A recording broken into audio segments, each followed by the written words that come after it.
on where we stand and where this investigation stands. We'll listen to now.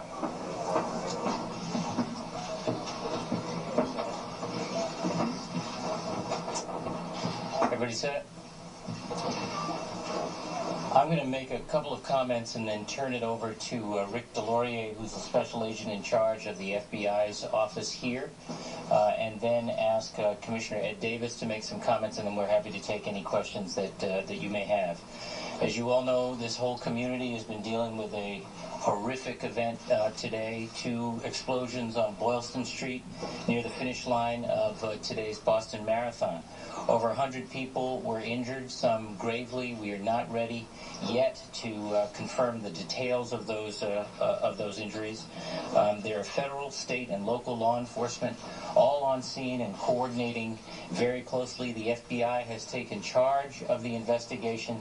As I mentioned, Special Agent in charge Rick Delorier will speak to that in just a minute. This is an active investigation, particularly in the several blocks around Boylston Street, around that blast area. That is a crime scene. The National Guard has secured that crime scene and is limiting access to it. So that will affect not just this evening, but the next day or two while the investigation continues. A support center has been opened at the Park Plaza Castle on Arlington and Columbus Avenue. There were several runners who were unable to finish the race, as you may know, because the race was stopped at Mass Avenue right after the event. There are buses bringing those runners from various cities and towns along the route to that support station now, and families who have not had a chance yet to connect, or other friends and supporters not yet had a chance to connect with runners, or who have other needs, can check in there at the support center. The city, the mayor and his staff have made staff available at the support center to help meet people's needs. Otherwise, the city of Boston is open and will be open tomorrow, but it will not be business as usual.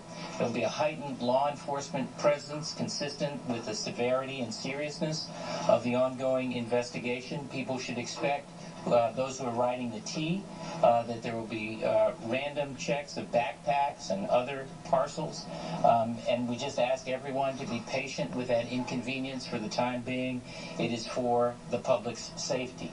We're also asking that everyone be on a state of heightened vigilance.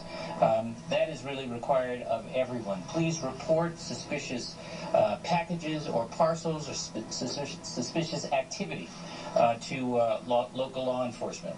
I also want to say that there have been a number of stories I've heard this afternoon of residents in Boston and along the route in the cities and towns that the marathon passes through, of extraordinary kindness shown to runners and others, neighbors and visitors, who are as shaken by this experience as we are. And we so appreciate those kindnesses and thank you for them. We're going to get through this. We do not have all the answers to all of your questions yet, not all of you here in the media or others around the Commonwealth or around the country or the world.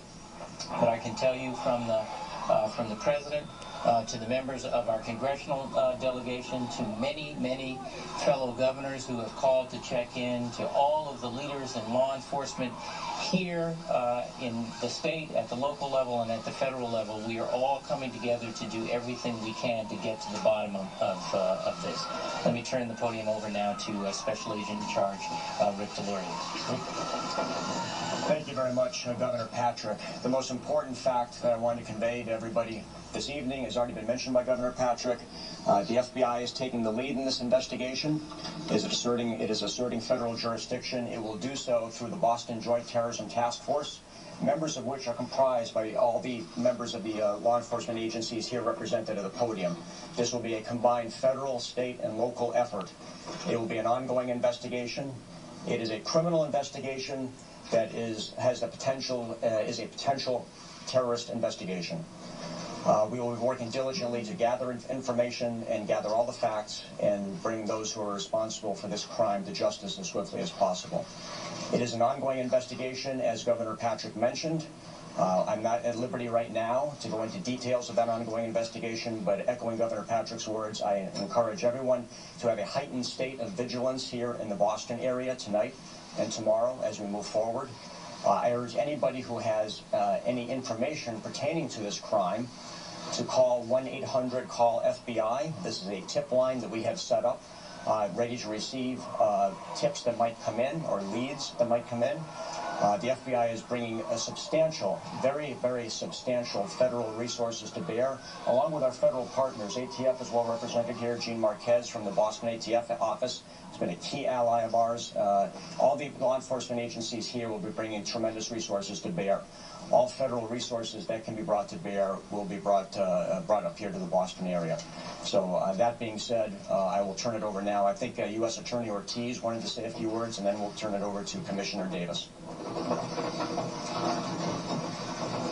Yes, good evening. I just want to echo what the governor has said and what many others have said throughout the day today, that this is a horrific tragedy in our city of Boston, and we, on behalf of the Department of Justice, are here to provide all the resources necessary to this investigation. There are a lot of questions, and questions that we wish we could answer at this point, but what I can assure you is that this is a very thorough and active and fluid ongoing investigation, and I ask you that you help with that. Quite frankly, I know that there is a lot of information that is being sought. As the governor said, there's been a bit of misinformation. We do not want to add to that misinformation, and what we want to do is to continue to investigate this matter, get to the individual or individuals that may be responsible for this, and the Department of Justice is prepared to provide all of the assistance necessary to our, not only the FBI and ATF and our other federal agencies, but our state and local partners as well. So I just wanted to echo that on behalf of the department. Thank you. Thank you, United States Attorney. On behalf of Mayor Menino, I'd like to offer my sympathies to the victims and the families of this horrendous event. This cowardly act will not be taken in stride. We will turn every rock over to find the people who are responsible for this. We're working very closely with my partner, Rick Delorier. The Boston Police Department is on the scene and has been there since this incident happened. There's been a horrendous loss of life. At least 3 people have died in this event. But the number of injuries and the people injured is an unfolding issue right now. We will not have hard figures on that until tomorrow morning. There were all sorts of questions that are being asked. I want to stress one thing. There is no suspect at Brigham and Women's Hospital. There are people that we are talking to, but there is no suspect at Brigham and Women's Hospital, has been widely reported in the press. I'd like to fix that right now. Again, there will be questions that you have, and we'll do our best to answer them, but this is still very early in the investigation. Tomorrow, as the governor said, will not be business as usual in Boston. The Boston Police Department is on emergency deployment. We are working 12-hour shifts, and there will be a significant police presence throughout the city. Please give us some space around the Copley area as we process this scene. And again, if there are any pieces of information or photos from the incident, getting those to the 2 the FBI tip line primarily that are now in charge of the investigation because of the nature of this investigation, as well as the Boston Police line at 1-800-494-TIPS. I'd now like to invite the District Attorney, Dan Conley, to say a few words. Thank you very much, Commissioner. Earlier this afternoon, like so many Bostonians, I was on Boylston Street near the finish line, had left about 30 minutes before this incident occurred. And a short time ago, Commissioner Davis, myself, Colonel Albin, and Special Agent Deloria, and our top staff went down to the scene. It was a large and disturbing scene. Like each of you, I'm praying for the victims and their loved ones. This is a terrible, terrible day for them. They and the public at large can count on our very best and most seamless work in the days to come.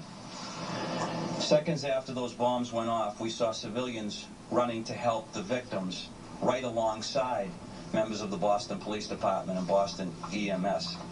And in the hours that followed, police and medical personnel from across the region have sent dozens, maybe even hundreds, of volunteers to help us here in Boston.